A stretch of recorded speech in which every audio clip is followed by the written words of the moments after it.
So welcome. This is a training on exporting from the UN Digital Library. During this session, we're going to cover some basics about the UN Digital Library, such as the types of records that we have in there, what the coverage is, what you can export, how to search, and how to export. So it's a lot to cover in 30 minutes, so we'll see how it goes. There are three main types of records in the UN Digital Library. The bibliographic records are the largest set, and they include description of UN documents and publications with files or links to the full text where available. The description of these materials includes things like the title, the symbol, authors, publication date, subjects, agenda items, and so on. And MARC is the legacy library standard that we use to encode this description. And we're going to come back to this because it's very important for exporting from the UNDL. Second type of records we have are voting records. We have voting information for adopted resolutions of the General Assembly and the Security Council. The voting records include a limited description of the resolution, which is the symbol, title, action date, and agenda item. If there was a recorded vote, there's also a summary of the vote and information about how each member state voted. The third kind of record are speech records, and these are available for statements made in open formal meetings of the General Assembly, Security Council, Economic and Social Council, and Trusteeship Council. We rarely get requests for exports of this data, so I'm not going to spend a lot of time on these types of records. So what can be exported? It is possible to export the information you see in records in the UN Digital Library. So that's the metadata, or descriptive information, such as the title, the authors, the dates, and so on. The system automatically exports a link to the record, but you cannot export the full text documents. You can't export the files from the UN Digital Library. Also, there's a limit for external researchers, or any researchers really, of 200 records. So if you need more than that, you need to contact us and we can export a larger number of records.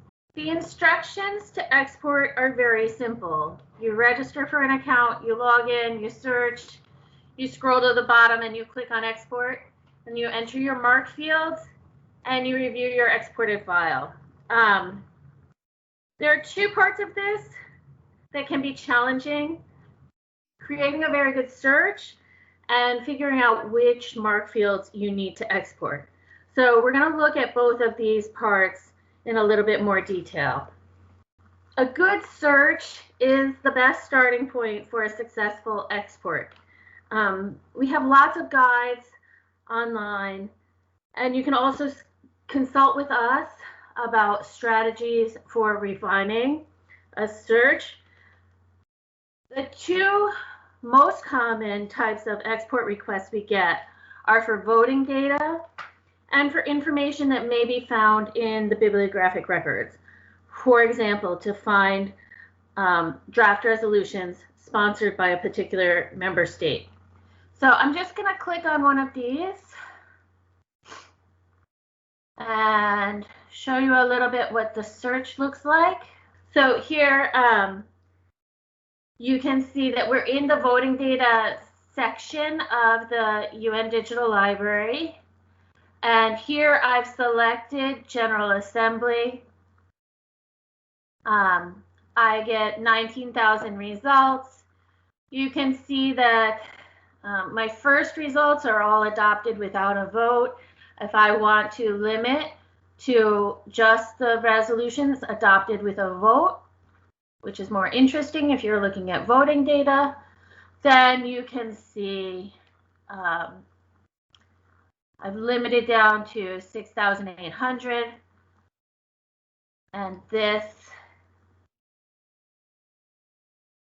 is the voting record. Okay, so these are the metadata fields that can be exported.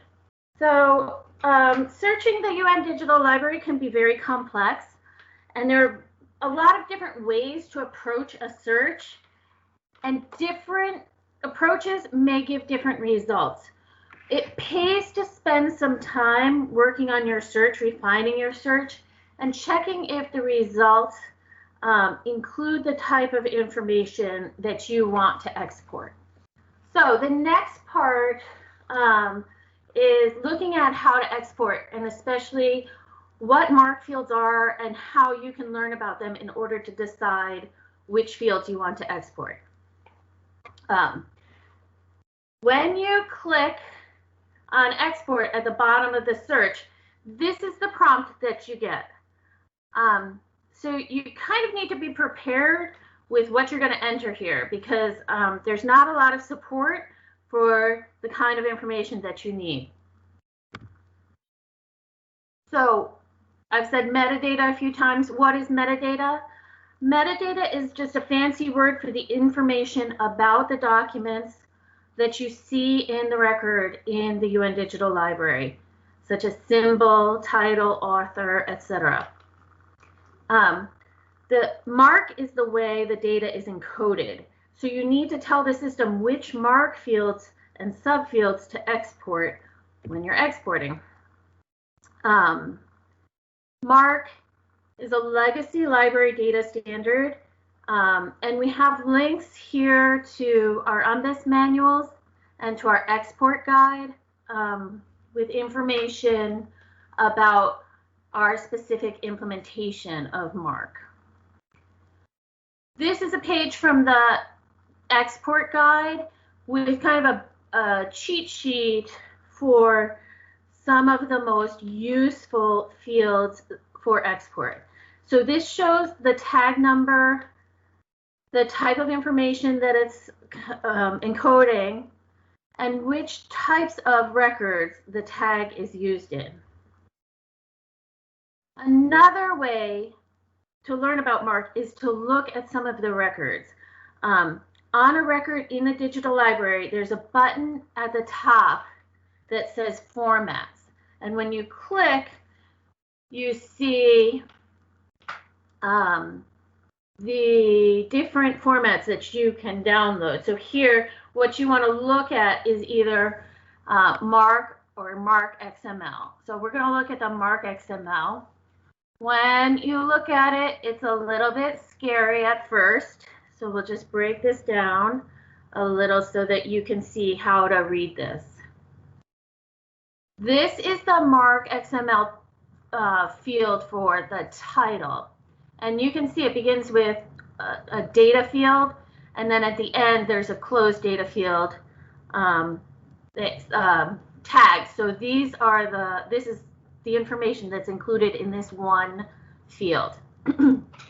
Here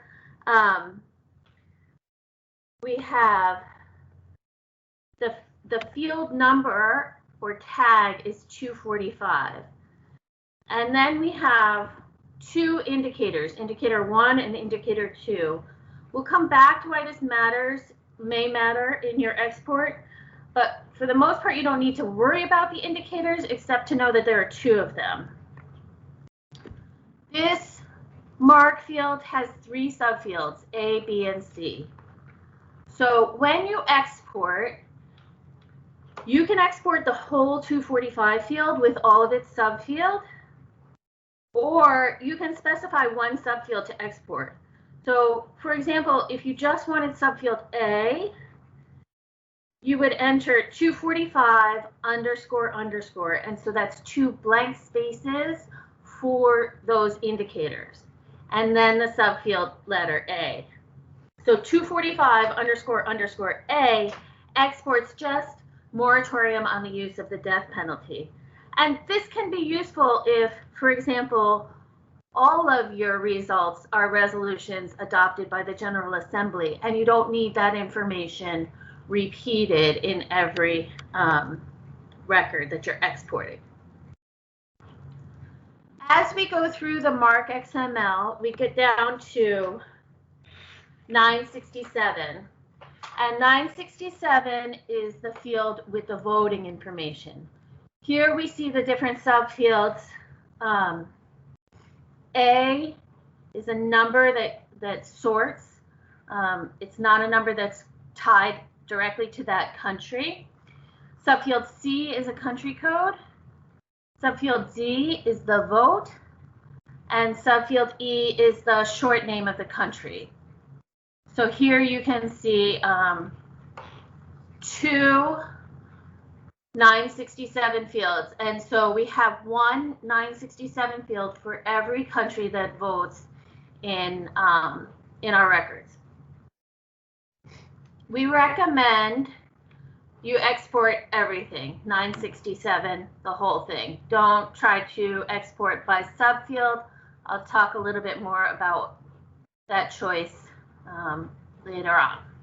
So if I want to export the title and the voting information, here when I get to my export entry, I write 245, 967, and this is what my export looks like. I know this might be hard to see. Wish there was a way to make it bigger, but I have 3 columns. The first column shows the link to the record. The second column shows my 245 title. And the third column is my 967, and that is every country and their recorded vote. This is what comes out of the export, which means that you may need to do some post-export data processing in order to do further analysis as your next steps. This is not, what comes out of the export is not necessarily ready-made for further analysis. Exporting from the bibliographic records is a little bit more complex because there are more types of information that can be found in this type of record. Depending on your search and depending on your research goals, there are different possibilities for export. So we'll use an example for research on the sponsors, and here what I'll show you is an export of 191A, which is the document symbol, 245, which is the title, 710A is the sponsors, and 993 is the related documents. So here's an example of an export of draft resolutions of the Security Council from 2019. And again, the data from each field is in its own column. Here you see the symbol of the draft resolution, the title, the sponsor, and this 993 is the related document symbol. So in this case, this draft resolution became this final adopted resolution. What I see here is that 245 is not very useful because the title of every draft resolution is officially draft resolution, and that doesn't tell me much about the subject or the topic of the resolution. And also I see that the sponsors are repeated in both of these fields. When you export and you don't like your results, it helps to go back to the MARC XML and review the data to see if there's another field that will be more useful.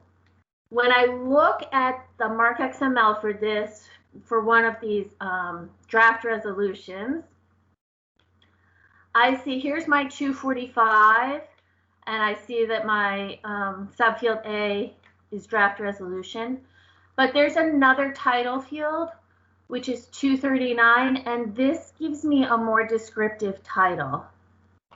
Okay.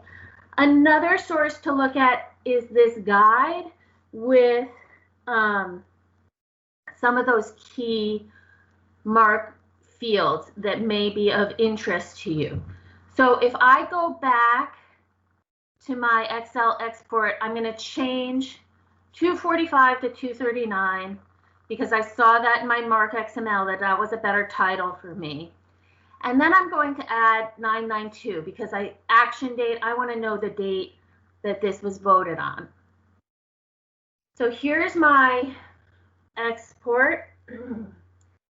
When I look at these results, I see that those titles look better, but the 992 field is empty. So the problem here is that there's no 992 field recorded for draft resolutions. That field is just used for the meeting records and for adopted resolutions. So even though 992 is a field that can be used in bibliographic records, not every bibliographic record will have every field.